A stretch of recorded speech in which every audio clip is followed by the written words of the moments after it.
बिस्मिल्लाहिर्रहमानिर्रहीम, अस्सलाम वालेकुम।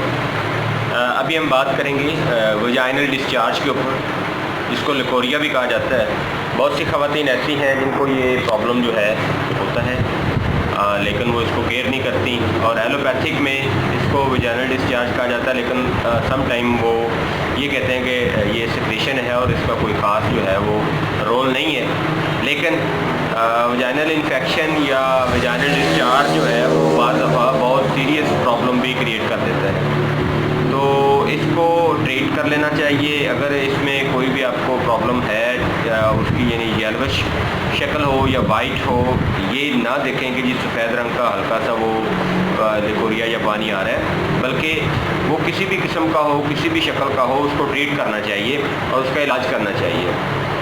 यहाँ तक ये है कि जी वो ख़वातीन जिनमें येलोविश कलर का होता है लिकोरिया, तो वो जो है साथ में ख़ारिश का बायस भी बनता है। वजाइना के अंदर ख़ारिश होती है, बाज़ को चुभनदार ख़ारिश भी होती है, और ये जो वाइटिश या सफ़ेदी माइल होता है वो बिल्कुल पानी की तरह रतूबात भी हो सकती हैं और मिल्की टाइप भी हो सकता है, यानी गाढ़ा भी थोड़ा दूध की तरह का हो सकता है।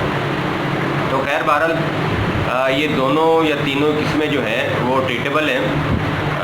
हर्बल मेडिसन के अंदर अल्हम्दुलिल्लाह जितनी भी डिजीज़ हैं, मेल्स की या फीमेल्स की स्पेशल डिजीज़, उनकी ट्रीटमेंट सदियों से की जा रही है, और एलोपैथिक में इसकी ट्रीटमेंट जो है वो ना होने के बराबर है।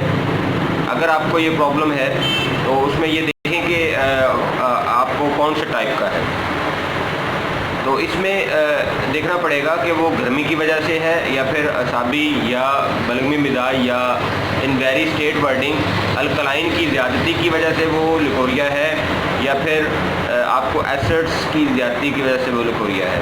तो इसको मद्देनज़र रख के उसको ट्रीट करेंगे तो इंशाल्लाह उसकी ट्रीटमेंट हो जाएगी। इसमें बहुत सी चीज़ें जो हैं वो तिब्बे यूनानी में इस्तेमाल की जाती हैं। सिपारी पाक के नाम से एक जो है वो बहुत पुराना मरकब है, उसको भी इस्तेमाल किया जाता है।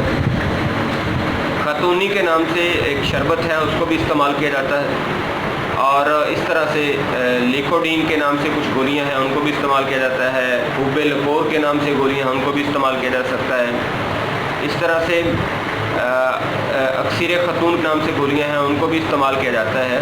तो खैर बहरहाल ये बहुत सी चीज़ें जो हैं वो मार्केट से दस्तयाब हैं जिनको इस्तेमाल किया जा सकता है, लेकिन इसमें एक चीज़ होती है कि कौन सी चीज़ को कहाँ पे इस्तेमाल करना है।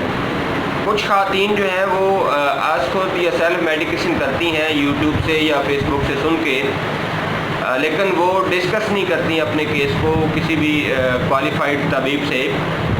जैसे अगर मेरी वीडियो आप देख रहे हैं तो आप मेरे से डिस्कस नहीं करते कि जी हमें कौन सी चीज़ जो है वो ज़्यादा बेहतर है और किस चीज़ को हमें इस्तेमाल करना चाहिए। तो मैं भी जितनी भी चीज़ें मैंने बताई हैं इनमें से कोई एक चीज़ ऐसी होगी जो आपके टेम्परामेंट के मुताबिक होगी, बाकी अगेंस्ट टू टेम्परामेंट हो सकती हैं। तो लिहाजा आपको कोई भी इंफॉर्मेशन चाहिए हो, आप मेरे से रब्ता करें, मेरे से डिस्कस करें, अपने मसाइल जो है उनको शेयर करें, और फिर जाके जो मैं चीज़ आपको बताऊं, यानी ये जो 5 या 6 चीज़ों का मैंने नाम आपको बताया है, इसमें कोई एक या 2 चीज़ें आप इस्तेमाल करेंगे तो इंशाल्लाह आप बिल्कुल ठीक हो जाएंगे। असल में ये सारी चीज़ें इसलिए हम लोग बताते हैं कि बहुत से पेशेंट ऐसे होते हैं जिनको जो है वो अल्कलाइन की ज़्यादती की वजह से प्रॉब्लम होता है, कुछ को एसिड्स की ज़्यादती की वजह से प्रॉब्लम होता है, और कुछ को सॉल्ट्स की ज़्यादती की वजह से ये प्रॉब्लम हो जाता है। तो लिहाजा हमारी कोशिश ये होती है कि तमाम तर जो एग्ज़ाम के पेशेंट हैं उन सब के हवाले से बात की जाए। तो अगर आपको ये प्रॉब्लम है लिकोरिया का, सिक्रेशन का, या वजाइनल डिस्चार्ज का, या फिर यीस्ट इन्फेक्शन भी इसका एक नाम लिया जाता है जिसमें डिस्चार्ज होता है, तो अगर कोई आपको प्रॉब्लम है तो आप मेरे से रब्ता कर सकते हैं। मेरा नंबर स्क्रीन पे चल रहा है, और अगर आप अद्वियात हमसे मंगवाना चाहें तो उसका भी तरीकाकार यही होगा। पहले आपको कॉन्टैक्ट करना पड़ेगा, बताना पड़ेगा कि कौन से मामलात आपके हैं, उसके बाद आपकी जो मेडिसन है वो आपको पार्सल की जाएगी। फ़ी अमानिल्लाह, मुझे अपनी दुआ में याद रखिएगा। अल्लाह हाफ़िज़, अस्सलाम वालेकुम।